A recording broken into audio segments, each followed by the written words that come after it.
A9 TV Kadapa జిల్లా కేంద్ర ప్రభుత్వం ఆంధ్రప్రదేశ్ అమరావతికి 15,000 కోట్ల రూపాయలు కేటాయించడం హర్షణీయమని కడప మాజీ డిప్యూటీ మేయర్ టీడీపీ నేత ఆరిఫుల్లా పేర్కొన్నారు. కడప నగరంలోని వన్ టౌన్ సర్కిల్ వద్ద మాజీ డిప్యూటీ మేయర్ టీడీపీ నేత ఆరిఫుల్లా మాట్లాడుతూ కూటమి ప్రభుత్వం రావడంతో ఎన్నడూ లేని విధంగా ఏపీకి నిధులు కేటాయించారని, త్వరలోనే ఏపీ రాజధాని అమరావతి నెంబర్ 1గా నిర్మాణం కాబోతోందన్నారు. పోలవరం ప్రాజెక్టుకు కేంద్ర ప్రభుత్వం ఏర్పాటు చేస్తామని హామీ ఇచ్చారని, ఏపీకి 15,000 కోట్ల రూపాయలు గిఫ్ట్ ఇవ్వడం కేంద్ర ప్రభుత్వానికి ఆయన కృతజ్ఞతలు తెలియజేశారు. వివేకానంద రెడ్డిని హత్య చేస్తే ఇప్పటి వరకు జగన్మోహన్ రెడ్డి ఎన్నడూ ధర్నా చేయలేదని, జగన్మోహన్ రెడ్డి ఢిల్లీలో ధర్నా చేయడం హేయమైన చర్య అన్నారు. జగన్మోహన్ రెడ్డి ఆంధ్ర ప్రజలకు ఎటువంటి న్యాయం చేయలేదని, చంద్రబాబు నాయుడు చేస్తున్న అభివృద్ధికి జగన్మోహన్ రెడ్డి సహకరించాలన్నారు. వెనుకబడిన ప్రాంతాలకు కేంద్ర ప్రభుత్వం ఆదుకుంటుందని, రాబోయే రోజుల్లో ఏపీకి మంచి రోజులు రాబోతున్నాయన్నారు. ఆంధ్రప్రదేశ్ అభివృద్ధి చంద్రబాబు నాయుడుతోనే సాధ్యమన్నారు. ఈరోజు 15,000 కోట్ల రూపాయలు ప్రత్యేక సహాయం మాదిరిగా ఇచ్చారు. 20 సంవత్సరాల తర్వాత ఈ బడ్జెట్ మనకు. అందరికీ నమస్కారం.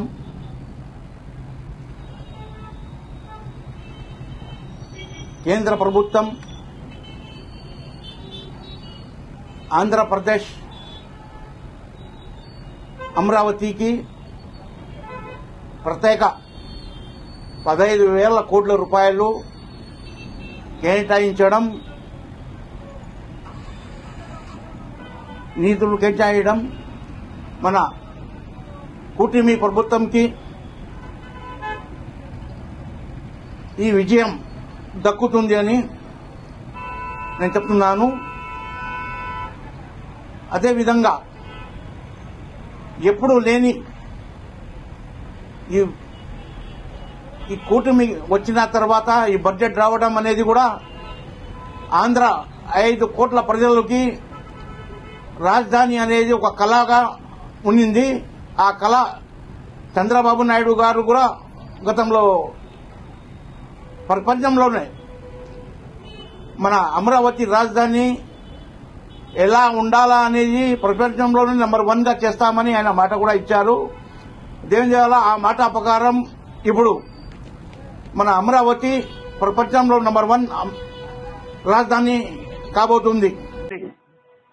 అదేవిధంగా కేంద్ర ప్రభుత్వము పోలవరం నేషనల్ ప్రాజెక్ట్, అది ఆ ప్రాజెక్ట్ కూడా నేను సహకరించి పూర్తి చేసే బాధ్యత కూడా మనమే తీసుకుంటామని నిర్మలా సీతారామన్ గారు, అదే పిఎం మోడీ గారు కూడా చెప్పడం చాలా సంతోషమైన వార్త.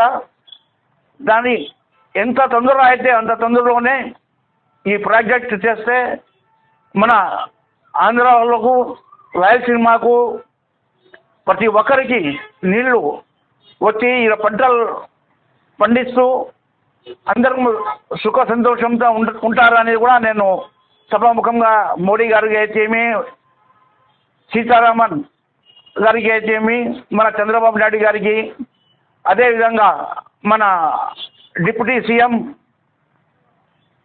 గారికి కూడా నేను మనవి చేస్తున్నాను.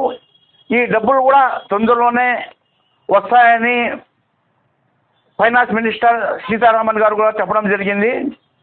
అదేవిధంగా అనకాపల్లి ఎంపీ సీఎం రమేష్ గారు, మన పుల్లేంద్రేశ్వరి గారు ఎంపీ గారు కూడా ప్రెస్ మీట్లో చెప్పడం జరిగింది. ఇది ఈ 15,000 కోట్లు అనేది మనకు ఆంధ్రప్రదేశ్కి గిఫ్ట్ మాదిరిగానే అని. ఇది 15 కోట్లే కాదు, ఇంకా చాలా అవసరం పడతాయి. మీరు అక్కడ నుంచి మీరు తెప్పించి మనకు ఇవ్వాలనేది కూడా మేము కోరుకుంటున్నాము. అదేవిధంగా కొప్పర్తి, మన కడప జిల్లా కొప్పర్తి ఇండస్ట్రియల్ ఏరియాకు కూడా వాళ్ళు దాంట్లో బడ్జెట్లో కూడా పెట్టి వాళ్ళు పాస్ చేసినారు. కాబట్టి ఇప్పుడు కడప జిల్లా వాసి మన జగన్మోహన్ రెడ్డి గారు 5 సంవత్సరాలు కడప ప్రజలు ఆయనకు ముఖ్యమంత్రి చేశారు. ఏమో ఆయన చేస్తాడు, ఏమో పీకుతారు అని. ఏం పీకింది లే, మా గొంతులు పీకేశాడు 5 సంవత్సరాలు. కానీ ఇప్పుడు వాళ్ళ చిన్నాయనకి నరికి, కిరాతంగా నరికి చంపితే ఏ రోజు కూడా ఆయన ధర్నా చేయలేదు. వాళ్ళు పంచాయతీలు పెట్టుకొని నరుకుండి చేస్తే ఈరోజు ఢిల్లీలో ధర్నా పెట్టడం అనేది చాలా సిగ్గుచేటు. ఇది ఏ రోజు కూడా నువ్వు ఆంధ్ర ప్రజలు మీకు అధికారం ఇచ్చి 151 సీటు ఇస్తే 5 సంవత్సరాలు మీరు పరదాలు కట్టుకొని ఎంట్రీ నుంచి ఎవరు కూడా రాకూడదు చూడకూడదు అని అట్లా పరిపాలన చేశారు. ఈరోజు మీరు అందరూ 11 మందికి ఎమ్మెల్సీలు తీసుకుని పోయి జంతర్ మందర్గా ధర్నా చేయడం సిగ్గుచేటు ఇది. ఎందుకంటే మీరు ఆంధ్ర ప్రజలకి న్యాయం చేయలేదు. మీ ఇంటి వాళ్ళకి మీ చిన్నానికి సొంతం న్యాయం చేయలేని వారు మీరు రాష్ట్రానికి ఏం చేస్తారని నేను సభాముఖంగా అడుగుతున్నాను.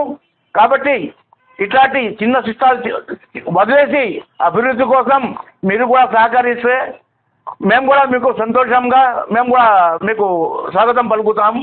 లేదు అంటే ఆంధ్ర ప్రజలకు ఇప్పటికే మీకు బయట తొలగేశారు.